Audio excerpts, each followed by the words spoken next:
Question number 291. A nurse is planning an evening snack for a child receiving Novolin and insulin. What is the reason for this nursing action? कि एक बच्चे में नोवलिन and insulin चल रहा है, तो nurse plan कर रही है उसके लिए इवनिंग स्नैक्स. इस एक्शन का रीज़न क्या रहेगा? Option first, it encourages the child to stay on diet. Option second, energy is needed for immediate utilization. Option third, extra calories will help child gain weight. And option fourth, nourishment helps to counteract late insulin activity. तो नोवोलिन N हमें पता है intermediate insulin है हमारा. Intermediate insulin है जिसका peak action देखने को मिलता है 4 आवर्स पर. 4 आवर्स टू 12 आवर्स तक पीक एक्शन रहता है नोवोलिन्स का आफ्टर टेकिंग द इंसुलिन. और लगभग हमारा 18 आवर्स तक एक्शन देखने को मिलता है. मैक्सिमम 18 to 24 आवर्स तक एक्शन देखने को मिलता है. तो नोवलिन एंड इंसुलिन शाम को किसी बच्चे में दिया गया, उसके साथ साथ इवनिंग स्नैक भी दिया गया. इवनिंग स्नैक में प्रोटीन कार्ब्स रहेंगे बच्चे के लिए, तो जो लेटर कंडीशन में जो इंसुलिन के इफेक्ट्स देखने को मिलेंगे उसको काउंटरैक्ट करने के लिए इवनिंग स्नैक्स बच्चे में प्रीफर किए जाते हैं. सो the correct answer will be option fourth. Moving on to the next question, 292. A nurse is developing a teaching plan of an 8-year-old child who has recently been diagnosed with type 1 diabetes. What developmental characteristics of a child of this age should the nurse consider? ठीक है, एक 8 साल का बच्चा है जिसको type first diabetes हुआ है. अब इस एज में टाइप फर्स्ट डायबिटीज़ में नर्स टीचिंग प्लान बना रही है बच्चे के लिए. तो क्या डेवलपमेंटल कैरेक्टरिस्टिक्स बच्चे की इस एज पर नर्स कंसिडर करेगी? Option first, child is in abstract level of cognition. Option second, child's dependence on peer influence. Option third, child will become opportunities for participation in self-care. And option fourth, child's developmental stage involves achieving a sense of identity. तो 8 साल का बच्चा है, type first diabetes है, nurse teaching plan बना रही है, तो किन डेवलपमेंटल कैरेक्टरिस्टिक्स को नर्स ध्यान में रखेगी बच्चे के? एब्स्ट्रैक्ट लेवल ऑफ कोग्निशन, जहाँ पर रियल मीनिंग समझने की कोशिश की जाती है, लॉजिक समझने की कोशिश की जाती है, ये देखने को मिलता है हमारा एडोलेसेंट एज में. तो 8 साल का बच्चा है, option first incorrect. Peer groups का इन्फ्लुएंस अपने पीक पर देखने को मिलता है हमारा प्री एडोलेसेंट एज के अंदर. सेम 8 साल का बच्चा है, इनकरेक्ट रहेगा हमारा. ऑप्शन 4 में दिया है child's developmental stage involve achieving a sense of identity. Sense of identity adolescents age के अंदर अचीव होती है हमारी, तो ये भी ऑप्शन गलत हो गया. Correct answer will be option third, child will welcome opportunities of participation in self care. 8 years पर एरिक्सन द्वारा दी गई थ्योरी से इंडस्ट्री वर्सेज इंफीरियोरिटी देखने को मिलती है. स्कूलर एज ग्रुप में इंडस्ट्री वर्सेस इंफीरियरिटी देखने को मिलेगी, जहां बच्चा एक्सेप्ट करेगा अपने लिए कुछ नया अचीव करने के लिए, कुछ नए काम करने के लिए. So correct answer will be option third. Moving on to the next question, 293. When teaching an adolescents with type 1 diabetes about dietary management, what should the nurse include? Option first, meals should be eaten at home. Option second, foods should be weighed on a gram scale. Option third, ready sources of glucose should be available. And option fourth, specific foods should be cooked for the adolescents.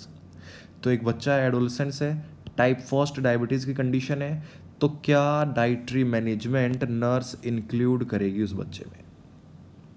कि meals घर पर खाए बच्चा, foods का हर food का वजन करके खाए, रेडी सोर्स अवेलेबल रखे ग्लूकोज के, और स्पेसिफिक फूड बनाए जाए एडोलेसेंट एज के लिए. So the correct answer to the option is option third, ready sources available होने चाहिए ग्लूकोज के बच्चे में. टाइप फर्स्ट डायबिटीज़ है, बच्चा हाइपोग्लाइसीमिया के अंदर जा सकता है. हाइपोग्लाइसीमिया को ठीक करने के लिए रेडी ग्लूकोज सोर्सेज अवेलेबल होने चाहिए, लाइक शुगर कैंडीज हो गई या इंस्टेंट ग्लूकोज टैबलेट्स हो गई कोई, वो सब बच्चे पर रेडिली अवेलेबल होना चाहिए. Moving on to the next question, 294. At 7 a.m., a nurse receives the information that an adolescent with diabetes has a 6:30 a.m. fasting blood glucose level of 180 mg per deciliter. What is the priority nursing action at this time? एक nurse 7 बजे information receive कर रही है। एक nurse को 7 बजे पता लगा कि एडोलोसेंट्स को डायबिटीज़ है और 6:30 पर जो फास्टिंग ब्लड ग्लूकोज चेक किया गया वो एडोलोसेंट्स का 180 mg पर डेसीलीटर है। ये बात नर्स को 7 बजे पता लगी। तो अब क्या प्रायोरिटी नर्सिंग इंटरवेंशन रहेगा नर्स का? Option first, encourage the adolescents to start exercising. Adolescents को बोला जाए कि एक्सरसाइज करना शुरू कर दो। Option second, ask adolescents to obtain immediate glucometer reading. Option third, inform the adolescents that a complex carbohydrate such as cheese should be eaten. And last option fourth, tell the adolescents that prescribed dose of rapid acting insulin should be administered. एक adolescents है जिसमें blood glucose है 180 mg पर decilitre. तो normal range से काफ़ी high blood glucose देखने को मिल रहा है पेशेंट के अंदर, काफ़ी हाई ब्लड ग्लूकोज है। तो रैपिड एक्टिंग इंसुलिन बच्चे में, पेशेंट में स्टार्ट किया जाए, एडमिनिस्टर किया जाए। Correct answer will be option fourth. Moving on to the next question, 295. What treatment should the nurse suggest to an adolescent with type 1 diabetes if an insulin reaction is experienced while a basketball game? एक adolescents है जिसको type 1 diabetes की condition है, उसके अंदर insulin reaction देखने को मिली basketball game के दौरान, तो क्या ट्रीटमेंट नर्स उसे सजेस्ट करेगी? Option first, call your parents immediately, कि उसके पेरेंट्स को फ़ोन किया जाए। Option second, buy a soda and hamburger to eat. Option third, administer insulin as soon as possible. And option fourth, leave the arena and rest until the symptoms subside. तो एक adolescents है जिसको type 1 diabetes की condition, उसमें insulin reaction देखने को मिल रहा है, मतलब इंसुलिन का अपना एक्शन ज़्यादा देखने को मिल रहा है। तो वहाँ पर क्या ट्रीटमेंट प्रेस्क्राइब किया जाए नर्स के द्वारा?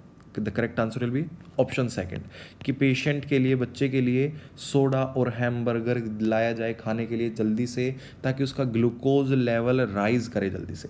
सोडा हमारा गुड सोर्स है कॉम्प्लेक्स कार्ब का, प्रोटीन का, जो कि जल्दी से एब्जॉर्ब हो जाएगा बॉडी के अंदर जाकर और बच्चे का ग्लूकोज लेवल नॉर्मल कराएगा। Correct answer will be option second.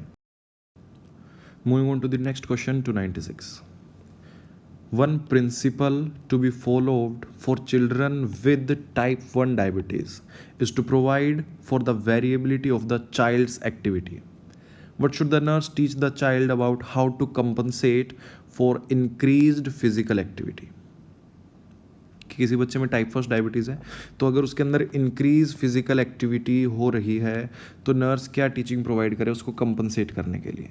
Option first, eat more food while planning to exercise more than usual, कि जब ज़्यादा एक्सरसाइज करनी हो तो नॉर्मल से ज़्यादा अमाउंट में फूड कंज्यूम करो। Option second, take oral not injectable insulin on days of heavy exercise. Option third, take insulin in the morning when extra exercise is anticipated. Last option fourth, eat foods that contain sugar to compensate for the exercise. Type 1 diabetes है तो patient जब ज़्यादा physical activity कर रहा है, heavy physical activity कर रहा है, तो उसको कंपनसेट करने के लिए क्या किया जाएगा? पेशेंट को बताया जाएगा कि आप ज़्यादा फूड खाओ नॉर्मल से। जब पेशेंट नॉर्मल से ज़्यादा फूड खाएगा तो पेशेंट हाइपोग्लाइसेमिक स्टेट में नहीं जाएगा। कैलोरी इंटेक जितना ज़्यादा होगा, प्रोटीन और कार्ब इंटेक जितना ज़्यादा होगा, उतने कम चांस होंगे हाइपोग्लाइसेमिक रिएक्शन के होने के। सो the correct answer will be option first. Option fourth के अंदर दिया है सिर्फ फूड वो कंज्यूम करो जो शुगर कंटेन कर रहे हैं, तो सिर्फ कार्बोहाइड्रेट से नहीं, प्रोटीन भी ज़रूरी है, क्योंकि प्रोटीन का स्लो डाइजेशन, स्लो एब्जॉर्प्शन होगा तो लॉन्ग ड्यूरेशन तक हाइपोग्लाइसेमिक रिएक्शन से प्रिवेंट करेगा। सो the correct answer will be option first only. Moving on to the next question, 297. A parent receives a note from school that a student in class has head lice. The parent calls the school nurse to ask how to check for head lice. What instructions should the nurse provide? कि एक बच्चे को head लाइस present है तो parents school nurse को phone करते हैं कि कैसे चेक किया जाए। तो स्कूल नर्स क्या इंस्ट्रक्शन प्रोवाइड करती हैं पेरेंट्स को? Option first, ask the child where it itches, कि बच्चे से पूछो कि कहाँ पर इचिंग हो रही है। Option second, check to see if your dog has ear mites. Option third, look along the scalp line for white dots. And last option fourth, observe between fingers for red lines. तो head lice present है या नहीं बच्चे में, ये कैसे check किया जाएगा? बच्चे की स्कैल्प लाइन पर वाइट डॉट्स देखेंगे। जो वाइट डॉट्स प्रेजेंट होंगे वे लाइस के एग्स देखने को मिलेंगे, जो मेनली स्कैल्प लाइन पर या हेयर की शाफ्ट पर प्रेजेंट होते हैं। सो the correct answer will be option third. Moving on to the next question, 298. A 6-year-old child comes to the school nurse reporting a sore throat. And the nurse verifies that the child has fever and a red inflamed throat. When the parent of the child arrives at the school to take child home, the nurse urges the parents to seek treatment. The nurse is aware that the causative agent may be beta hemolytic streptococcus, and the illness may progress to inflamed joints and an infection in the heart. What illness is of most concern to the nurse?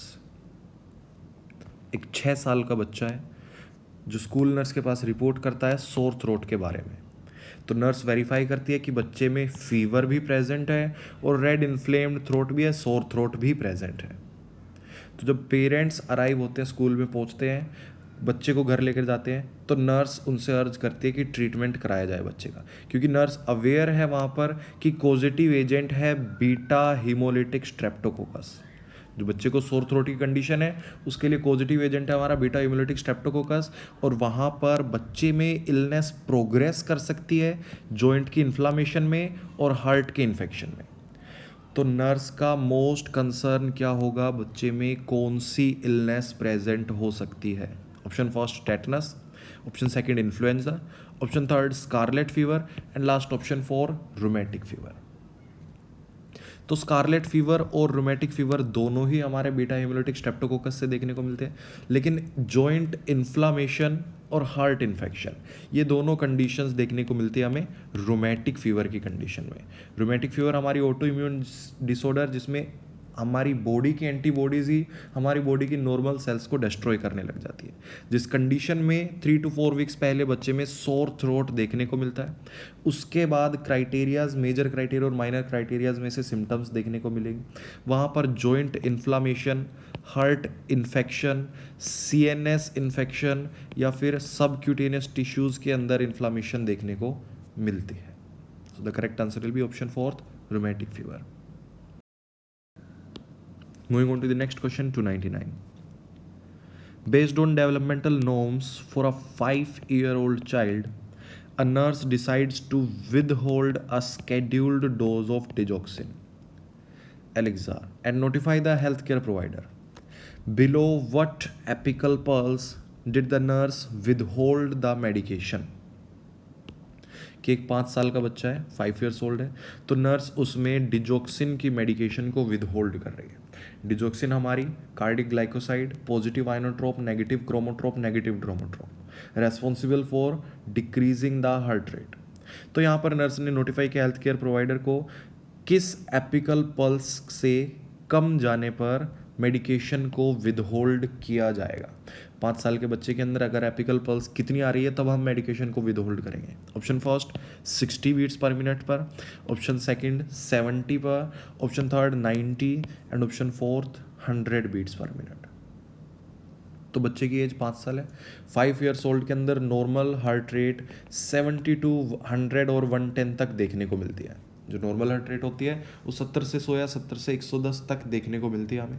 So the correct answer will be option second, कि अगर 70 से कम heart rate जा रही है बच्चे में तो मतलब बच्चे में पहले से ब्रेडिकार्डिया की कंडीशन है और डिजोक्सिन हमारी बच्चे में और ज़्यादा ब्रेडिकार्डिया कराएगी, तो ऐसी कंडीशन में डिजोक्सिन को विदहोल्ड करना नेसेसरी है। Correct answer will be option second. Moving on to the next question, 300. A child has been diagnosed with classic hemophilia. A nurse teaches the child's parents on how to administer the plasma component factor 8 through a venous port. It is to be given 3 times a week. What should the nurse tell them about the administration of this therapy? कि एक बच्चा है जिसको classic haemophilia की condition, haemophilia A, factor 8 की deficiency देखने को मिलती है, डेफिशिएंसी ऑफ क्लोटिंग फैक्टर 8। तो यहाँ पर नर्स टीच कर रही है बच्चे के पेरेंट्स को कि प्लाज्मा कंपोनेंट फैक्टर को 8 को कैसे एडमिनिस्टर किया जाए वेनस पोर्ट से। तो ये 3 टाइम्स दिया जाएगा वीक के अंदर। तो नर्स क्या टीच करेगी, क्या टीचिंग प्रोवाइड करेगी कि इस थेरेपी को कैसे एडमिनिस्टर करना है। Option first, plasma component factor 8 को ब्लीडिंग के दौरान एडमिनिस्टर करो जो ब्लीडिंग सस्पेक्ट हो, whenever a bleed is suspected. Option second, in the morning on scheduled days. Option third, at bed time while the child is lying quietly in the bed. And option fourth, on a regular schedule at the parents convenience. एक बच्चे को classic haemophilia की condition, factor 8 administer करना है, हफ्ते में 3 बार देना है, ये बात भी हमें पता है। कब दिया जाएगा बच्चे को क्लासिक हीमोफीलिया में? फैक्टर 8 दिया जाएगा मेनली हमारा मॉर्निंग टाइम में ऑन स्केड्यूल्ड डेज। यहाँ पर हम प्रोफाइलेक्टिक ट्रीटमेंट कर रहे हैं, तो ब्लीडिंग होने से पहले ही बच्चे को बचाया जा रहा है। तो तब नहीं देंगे जब बच्चे में ब्लीड सस्पेक्ट होगी, प्रोफाइलेक्टिक ट्रीटमेंट में पहले ही दिया जाएगा। ऑप्शन थर्ड में दिया है at the bed time when the child is lying quietly in the bed. अगर हम बेड टाइम पर दे रहे हैं क्लोटिंग फैक्टर 8, तो वहाँ पर वो लीस्ट इफेक्टिव होगा बच्चे के लिए, क्योंकि सबसे ज़्यादा ब्लीडिंग होने के चांसेस है जब बच्चा सबसे ज़्यादा एक्टिव रहेगा। बच्चा सबसे ज़्यादा एक्टिव रहेगा, उस दौरान सबसे ज़्यादा ब्लीडिंग के चांस रहेंगे, तो उससे पहले देने में फ़ायदा है। तो अर्ली मॉर्निंग हम देते हैं क्लोटिंग फैक्टर 8, ताकि during the day more active रहे बच्चा और लेस चांस रहे ब्लीडिंग के। लास्ट ऑप्शन में दिया है उन्हें regular schedule at the parents convenience, तो पेरेंट्स के कन्वीनियंस पे नहीं देंगे, हम शेड्यूल्ड डेज पर देंगे। Correct answer will be option second.